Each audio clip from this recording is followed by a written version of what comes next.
Are a joint killer. నువ్వు యోధులను సంహరించేవాడివి. దీని గురించి వాక్యంలోంచి నేర్చుకుందాం. మనం ఏం గమనించాలంటే, దేవుడు నిన్ను ఒక ఉద్దేశంతో సృష్టించాడు. దేవుడు ఒక ప్రణాళిక చొప్పున నిన్ను సృష్టించాడు. ఈ భూమి మీద నువ్వు నివసిస్తున్నావంటే ఏదో కొద్ది కాలం బ్రతికి చనిపోయి వెళ్ళిపోవడానికి నువ్వు సృష్టించబడలేదు.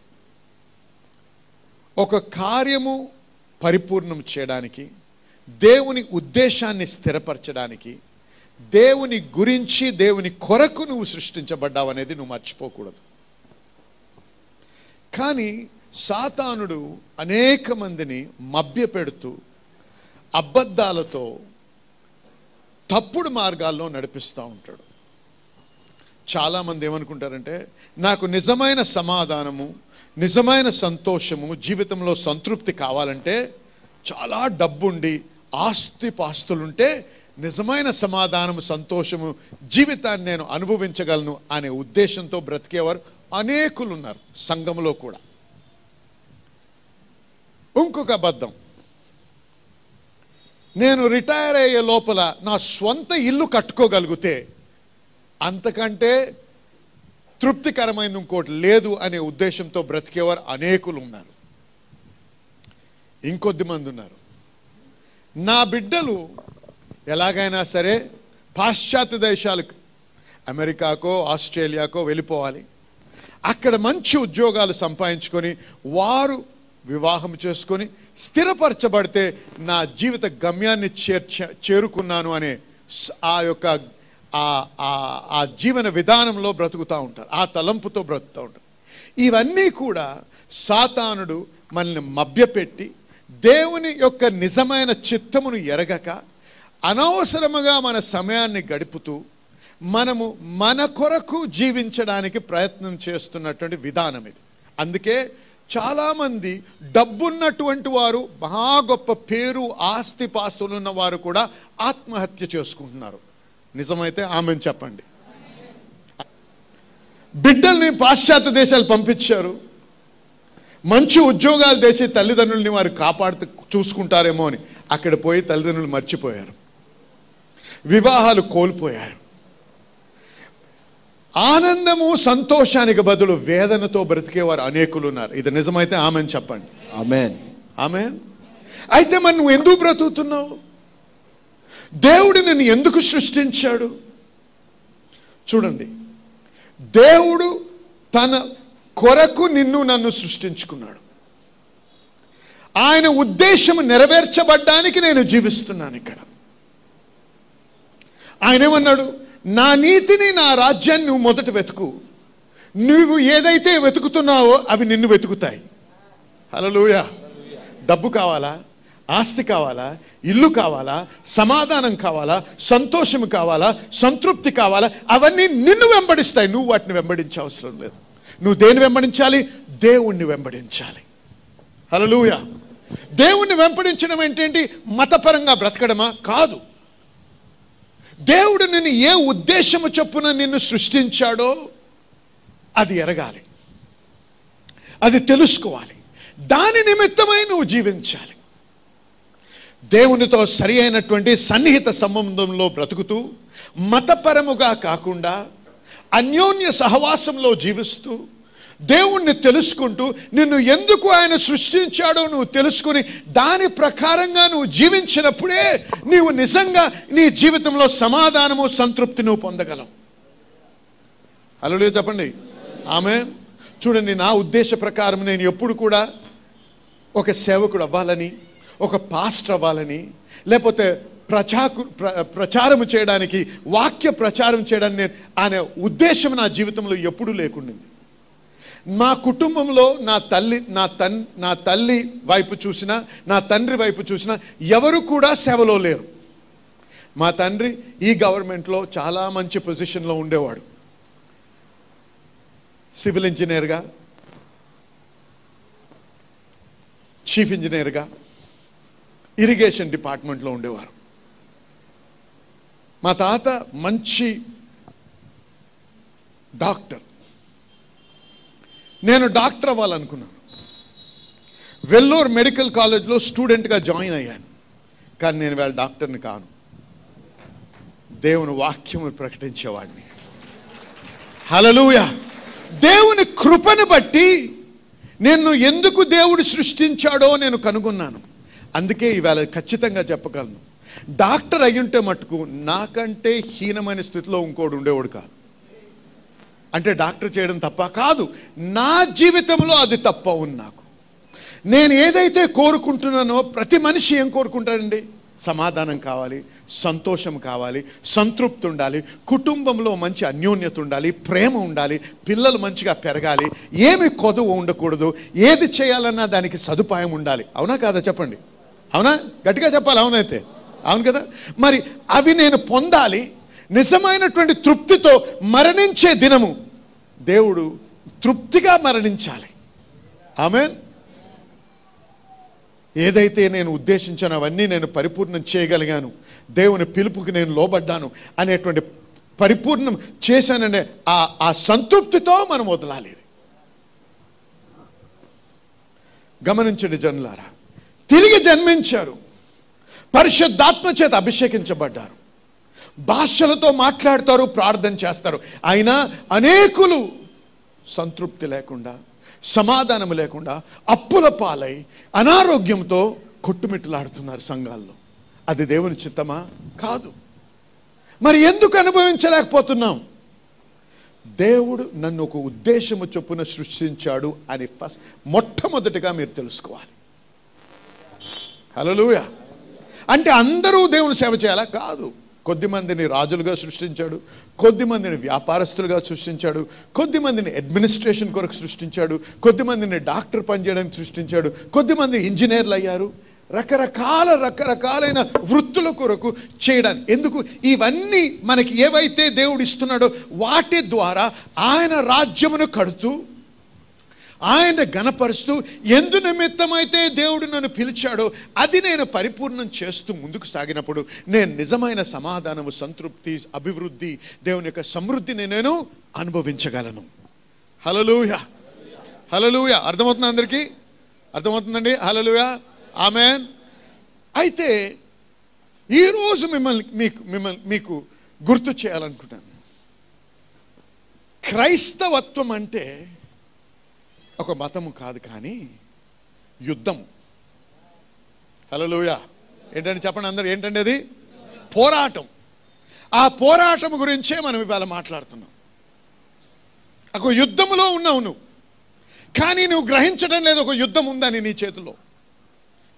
ఆ యుద్ధము ఉన్నా యుద్ధము లేదనేటువంటి భావనతో బ్రతుకుతున్నావు. అందుకే నిన్ను నొక్కేస్తున్నాడు సాతాను. ఆస్ట్రిచ్ అంటే తెలుసండి మీకు? పెద్దగా ఉంటుంది కదా. అదంట అది ఏదైనా వెంటాడితే పరిగెట్టి ఇంకా ఆ ప్రాబ్లం ఉందని చెప్పి తెలుసుకోకూడదని తల మట్టిలో దాచుకుంటుందంట. అంటే ప్రాబ్లంని ఇగ్నోర్ చేస్తే ప్రాబ్లం పోదు. లేదు అన్నట్టుగా ప్రవర్తిస్తే ఆ సమస్య పారిపోదు. ఆ సమస్యను ఎదుర్కోవాలి, నువ్వు దాన్ని జయించాలి. దేవుడు నిన్ను యోధులను సంహరించే వానిగా ఉద్దేశించాడు. హల్లెలూయా. హల్లెలూయా. హల్లెలూయా. అందరికీ ఇంగ్లీష్ వచ్చు కదండి ఇక్కడ చాలా మందికి. అయితే కాబట్టి ఒక మాట చెప్తాం ఇంగ్లీష్లో. అందరు చెప్పండి, ఐఎమ్ అ జాయింట్ కిల్లర్ అనండి. గట్టిగా చెప్పాలి. చూడండి, మీకే విశ్వాసం లేకపోతే సాతాను నిన్ను నమ్ముతాడా? ఎలా మాట్లాడాలి మనం? ఎంత గట్టిగా మాట్లాడంటే సాతాను వణకాలి. ఇప్పుడు చెప్పండి ఒకసారి గట్టిగా, ఐఎమ్ ఎ జాయింట్ కిల్లర్. మళ్ళీ ఒకసారి మళ్ళీ చెప్పాలి. ఇప్పుడు ముగ్గురికి హైఫై ఇచ్చి, అంటే హైఫై అంటే తెలుసు కదా, ఇలా కొట్టి ఐఎమ్ ఎ జాయింట్ కిల్లర్ అని చెప్పండి. హల్లెలూయా. ఆమేన్. మీ భార్య చెయ్యి కొట్టండి ఇలాగా, ఐఎమ్ ఎ జాయింట్ కిల్లర్ అనండి. చెప్పండి. మీ భార్య లేకపోతే ఇంకెవరిదాన్ని కొట్టండి ఇలాగా. Hallelujah. Hallelujah. I am a giant killer. దేవుడు మనల్ని యోధుల్ని సంహరించడానికి, పర్వతాల్ని లెవెల్ చేయడానికి, అంటే సమము చేయడానికి, మరి తుఫానులని ఆపివేయడానికి, రోగుల్ని స్వస్థపరచడానికి, మరణించిన వారిని లేపడానికి దేవుడు మనల్ని ఇక్కడ ఉంచాడు. అంటే దాని అర్థం ఏంటో తెలుసా? ఇంపాసిబుల్ అంటారు చూసారా, అవి చేయడానికి, అసాధ్యమైనవి సాధ్యము చేయడానికి నిన్ను ఉంచాడు ఇక్కడ. హల్లెలూయా. అంటే అసాధ్యమైంది సాధ్యము చేయాలంటే ఎంత శక్తి కావాలో ఒకసారి ఊహించండి. యోధుడు నీకంటే చాలా ఎత్తుగా, బలముగా, మరి శూరునిగా ఉంటాడు. వాడిని ఓడించాలంటే అది అసంభవంగా అనిపిస్తుంది. కానీ దేవుడు నిన్ను ఏమని ఉద్దేశించాడు? వాడిని సంహరించేవానిగా నిలబడాలని ఉద్దేశించాడు. హల్లెలూయా. దేవుని సంఘంలో మరి మాట విడుదల చేసినప్పుడు తప్పకుండా నెరవేర్చబడుతుంది అనేటువంటి విషయంగా మరి మన మధ్యలో ఉన్నటువంటి దేవి అనేటువంటి ఒక సహోదరి సాక్ష్యం ఇస్తున్నారు. తన ఆరోగ్య పరిస్థితి నిమిత్తమై తను మరి కొన్ని నెలల క్రితము స్టెరాయిడ్స్ తీసుకోవాల్సినటువంటి పరిస్థితి వచ్చింది. మరి ఆ సమయంలో అవి తీసుకున్న తర్వాత స్కిన్ ఇన్ఫెక్షన్ అనేది తన ముఖం మీద మరున్న చర్మం మీద ఇన్ఫెక్షన్ ఏర్పడడం జరిగింది. దాని విషయమై డాక్టర్ దగ్గరికి వెళ్ళినప్పుడు మరలా తిరిగి తనకు వేరే మందులు అవి కూడా ఇచ్చారు. అవన్నీ వాడుతూ ఉన్నారు, కానీ ఏ విధమైనటువంటి ఫలితం కూడా తను చూడడం లేదు. పోయిన నెలలో మరి చివరి వారంలో మన సంఘానికి వచ్చినప్పుడు పాస్టర్ మర్లిన్ గారు ప్రత్యేకించి చర్మం మీద మరి ఇన్ఫెక్షన్తో బాధపడుతున్న వారి ముఖం మీద మరి ఇన్ఫెక్షన్తో బాధపడుతున్న వారిని దేవుడు ముట్టి స్వస్థపరుస్తున్నారు అనేటువంటి మాటను విడుదల చేయడం జరిగింది. ఆ మాటను స్వీకరించిన ఈ సహోదరి దేవుని నమ్మి మరి స్తుతిస్తూ ఉన్నారు. ఆ వారంలోనే మరి మెడికేషన్స్ ఏది కూడా మరి తగ్గనటువంటి ఆ యొక్క ఇన్ఫెక్షన్ అంతా కూడా పూర్తిగా మరి స్వస్థత పడడం జరిగింది. సంపూర్ణమైనటువంటి ఆరోగ్యంతో సంపూర్ణమైనటువంటి స్వస్థత పొందుకుని మన మధ్యలో సాక్ష్యమిస్తున్నారు. దేవునికే సమస్తమైన మహిమ కలుగునుగాక.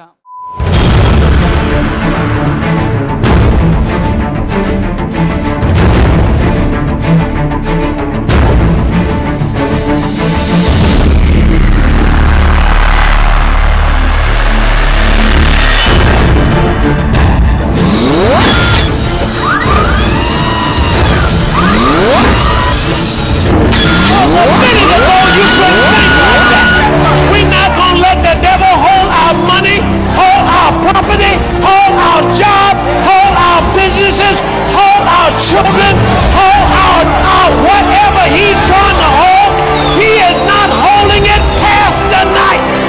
Tonight is the shift.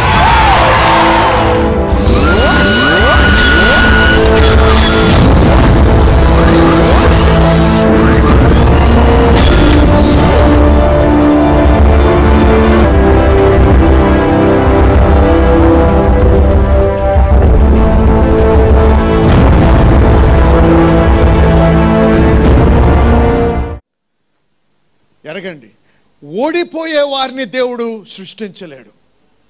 జయము నా హక్కు. చెప్పండి, జయము నా హక్కు. హల్లెలూయా. ఓడిపోవడం అనేది మనం ఎరగకూడదు. దేవుడు నాకు తోడై ఉంటే ఎవడు నన్ను ఎదిరించగలడు? If God be for us, who can be against us? దేవుడు మనకు తోడై ఉంటే ఓటమి ఎరగము.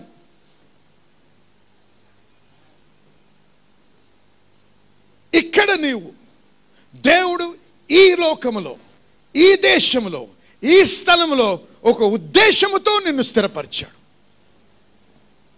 నీకు నిజంగా సంతృప్తి, సమాధానము, సమృద్ధి కావాలంటే ఎందు నిమిత్తము దేవుడు నిన్ను సృష్టించాడో అది ఎరగడం ముఖ్యం. అది కనుగొనే వరకు నువ్వు నిజంగా అవిటిని అనుభవించలేవు.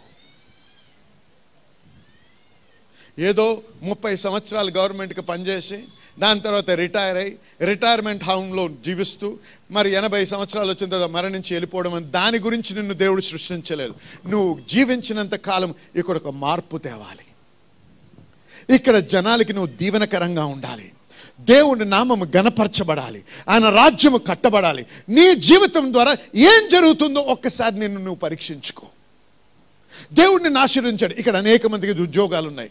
దేవుడు మేము మంచి గృహాలతో ఆశీర్వదించాడు, భవనాలతో ఆశీర్వదించాడు, కార్లు ఇచ్చాడు, స్థానం ఇచ్చాడు, స్థలం ఇచ్చాడు, డబ్బు ఇచ్చాడు. సరే, దేవునికి స్తోత్రం. అయితే వీటితో నీవు దేవుని రాజ్యం కొరకు ఏం చేస్తున్నావు? పాస్టర్ గారు, ఆదివారం వస్తున్నాను, ఇంత చందా వేస్తున్నాను, ఇంత కానుకిస్తున్నాను, అందుకే ఉన్నావు నువ్వు ఇక్కడ. నీవు కాకపోతే దేవుడు నిజమైన వాడు, ఆయన మంచివాడిని రుచి చూసి నీవు తెలుసుకున్న తర్వాత నీవు దేవుని కొరకు పని చేయకపోతే ఇంకెవడు చేస్తాడు? ఒకసారి ప్రశ్నించుకోండి.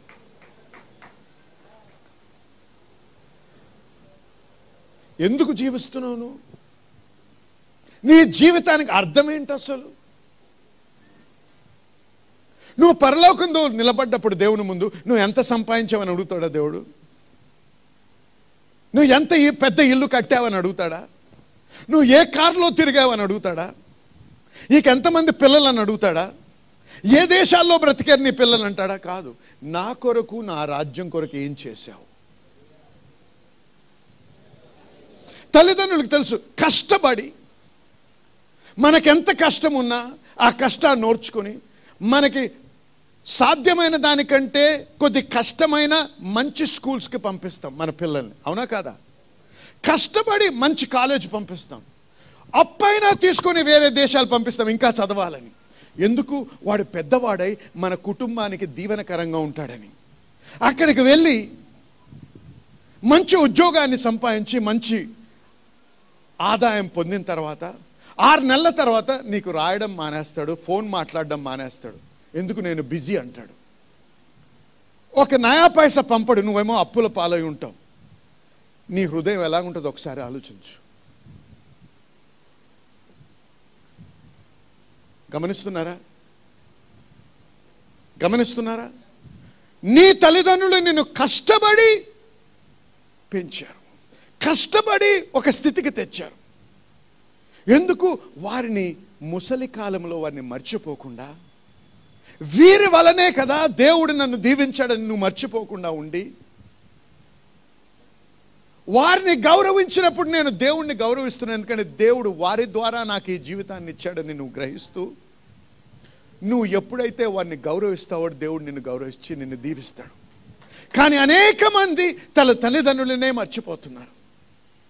మరి ఒక ప్రశ్న, నీవు ఈవేళ మంచి ఉద్యోగంలో ఉన్నావు, మంచి స్థలంలో ఉన్నావు, మంచి స్థానంలో ఉన్నావు, మంచి పలుకుబడి ఉంది, మంచి కారు ఉంది, మంచి ఇల్లు ఉంది. ఎవరిచ్చారండి ఇదంతా? ఒకసారి చెప్పండి, ఎవరిచ్చారు ఇదంతా? గట్టిగా చెప్పాలి. కొద్దిమంది సాతాను ఇచ్చినట్టున్నాడు, అందుకే మాట్లాడటంలే. దేవుడు ఇస్తే గట్టిగా చెప్పండి దేవుడని. ఎవరి పేరేంటి? యేసయ్య అని చెప్పండి గట్టిగా. అయితే యేసయ్య అడుగుతున్నాడు, నీవు నా కొరకు ఏం చేస్తున్నావు? నా రాజ్య నిమిత్తం నువ్వేం చేస్తున్నావు? నా ఆలయ నిమిత్తం నువ్వేం చేస్తున్నావు? నా సంఘము నిమిత్తం నువ్వేం చేస్తున్నావు? నీవు కాకపోతే ఇంకెవరు చేస్తారు? నీ తల్లిదండ్రుల గురించి నువ్వు పట్టించుకోకపోతే ఇంకెవరు పట్టించుకుంటాడు చెప్పండి? ప్రభుత్వమా? పరాయివాడా? నిన్ను కని పెంచి మంచి తీర్చిదిద్ది పెద్దవాడిగా చేసిన నీ తల్లిదండ్రులే నువ్వు మర్చిపోతే ఎవరు పట్టించుకుంటారండి? నేను ఎంతగా దీవించిన నీ దేవుణ్ణే నువ్వు మర్చిపోతే దేవుని రాజ్యం ఎవరు కడతారు? అందుకే అన్నాడు ఆయన, నా నీతిని నా రాజ్యాన్ని ముందు వెతుకు, అప్పుడు ఇవన్నీ నీకు అనుగ్రహించబడను. హల్లెలూయా! గట్టిగా చెప్పాలి హల్లెలూయా! ఏమన్నానండి? మిమ్మల్ని యోధులను సంహరించేవానిగా, అసాధ్యమైనవి సాధించడానికి, మరి రోగుల్ని స్వస్థపరచడానికి, చనిపోయి మరణించిన వాటిని తిరిగి లేవనెత్తడానికి దేవుడు నిన్ను సృష్టించాడు. హల్లెలూయా! కానీ గమనించండి, ఒక యుద్ధం ఉంది మీ చేతుల మీదని మర్చిపోవద్దు. దేవుని నమ్ముకున్న బిడ్డలుగా గ్రహించిన ఒక విషయం, మీరు మీ గమ్యాన్ని చేరాలంటే, దేవుడు ఉద్దేశించిన గమ్యాన్ని చేరి దేవుని అనుభవించి సంతోషంలో బ్రతకాలంటే, ఒక మూలను కూర్చొని ఏడుస్తే సరిపోదు. దేవా నాకు ఎందుకు ఈ కష్టాలు వస్తున్నాయి? ఎంతమంది ప్రశ్నిస్తున్నారు దేవుని, నన్నెందుకు ఇలా హింసిస్తున్నావు ప్రభువా అని ప్రశ్నిస్తారు. ఎక్కడ నేర్చుకున్నారు తెలుసా? సినిమాలో. వాడు పాట పాడుతూ అడుగుతాడు ఓ బొమ్మని, హల్లెలూయా చెప్పండి, మీరు చూడనట్టు చేయకండి. ఆమేన్. అయితే నువ్వేమంటున్నావు? వాడే అబ్బా మా పాస్టర్ కంటే బాగా చెప్తున్నాడండి వాడు, అందుకే ఏం చేస్తున్నావు దేవా అని అడుగుతావు. బుద్ధిహీనుడా, నువ్వు వాక్యంలో నేర్చుకోవాలి, సినిమాలో కాదు. దేవుడి గురించి. ఆమేన్.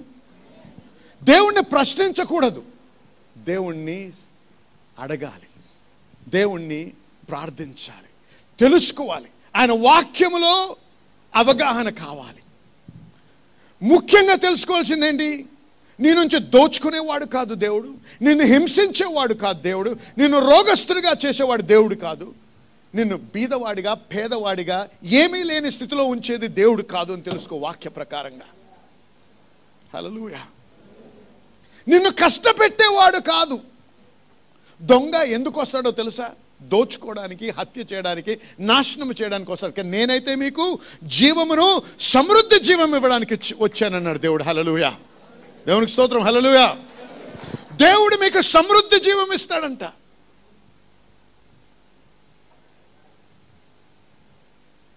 అయితే ఇది యుద్ధ సమయం. ఎందుకు? నీకో శత్రువు ఉన్నాడు. ఆ శత్రువే నిన్ను నీ సంపూర్ణ పరిపూర్ణమైనటువంటి ఆ సంతోషము, సమాధానము, ఆ సమృద్ధిని అనుభవించకుండా ఆటంకపడుతున్నాడు. ఆ యోధుడు ఎవడైతే ఆటంకపడుతున్నాడో వాడిని నువ్వు సంహరించకుండా నువ్వు అనుభవించలేవు దేవుడు ఉద్దేశించింది నీ పట్ల. కాబట్టి నీవు దేవుడు నీ పట్ల ఆశించి ఉద్దేశించి నీవు అనుభవించాలంటే ఆ యోధుల్ని సంహరించాలి. హల్లెలూయా. అందుకే నువ్వు జాయింట్ కిల్లర్. నువ్వు తిరిగి జన్మించినప్పుడు ఎలా జన్మించావండి? దేవుని వాక్యమనే బీజము ద్వారా జన్మించబడ్డావు. హల్లెలూయా. దేవుని వాక్యమనే బీజము ద్వారా. ఆ బీజములో డిఎన్ఏ ఉంటుంది కదా. ప్రతి సీడ్కి డిఎన్ఏ ఉంటుంది. ఆ డిఎన్ఏలో ఏం రాసింది తెలుసా? నువ్వు ఓడిపోవని. హల్లెలూయా. హల్లెలూయా. ఆ డిఎన్ఏ నీలో ఏం డిఎన్ఏ ఉందండి? నేను ఓడిపోలేను, ఇంకా నేను జయించేవాడిని. తన శరణు జొచ్చు వారందరికీ ఆయన కేడెమో. Hallelujah. He is a buckler to those that trust in him అని ఉంది ఇంగ్లీష్లో. అంటే ఏంటంటే తెలుసా? ఎవరైతే ఆయన్ని నమ్ముతారో వారికి ఆయన ఒక షీల్డ్ అంట. షీల్డ్ అంటే ఒక కవచం. కవచం. హల్లెలూయా. హల్లెలూయా. దేవుణ్ణి నమ్ముకున్నట్టయితే ఆయన నీకు కవచముగా ఉంటాడు. 31 యెహోవా తప్ప దేవుడేడి, మన దేవుడు తప్ప ఆశ్రయ దుర్గమేది.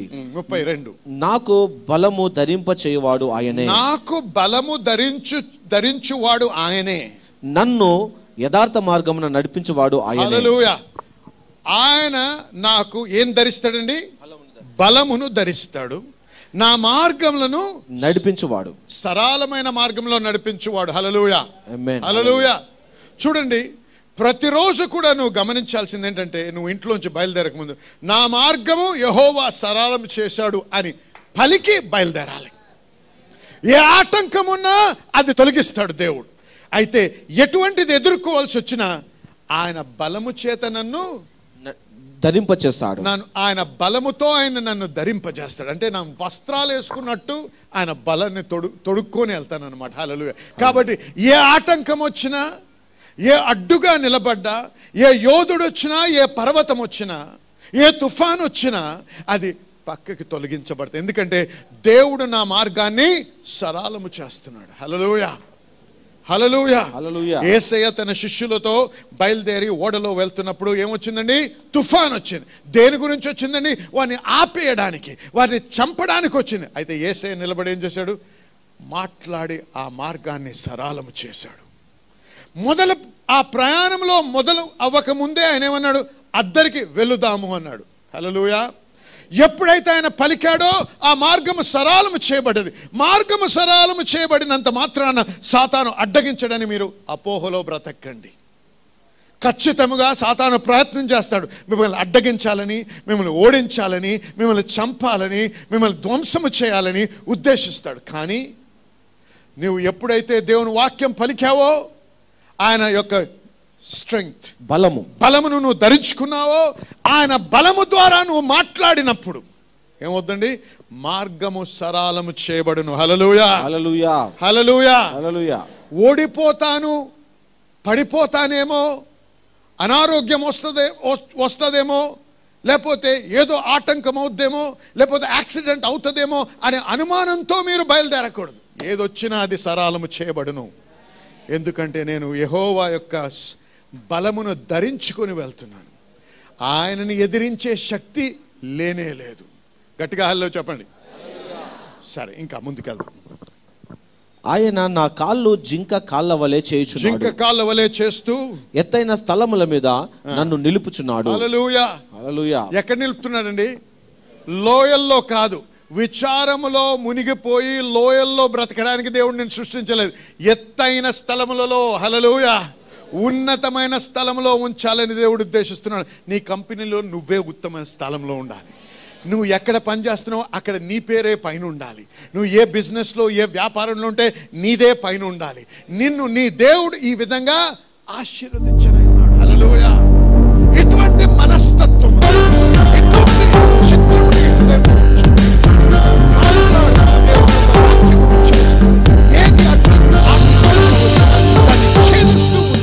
మీలో అనేక మంది మాకు ఉత్తరాలు రాస్తున్నారు, మరి ఫోన్ కాల్స్ కూడా చేసి చెప్తున్న విషయం ఏంటంటే మీరు ఎంతో ఆశీర్వించబడుతున్నారని. ఇది మాకు ఎంతో సంతోషాన్ని కలిగిస్తుంది, మాకు ఎంతో ప్రోత్సాహాన్ని కలిగిస్తుంది. దయచేసి అలాగే మీరు రాస్తూ తెలియపరుస్తూ ఉండండి.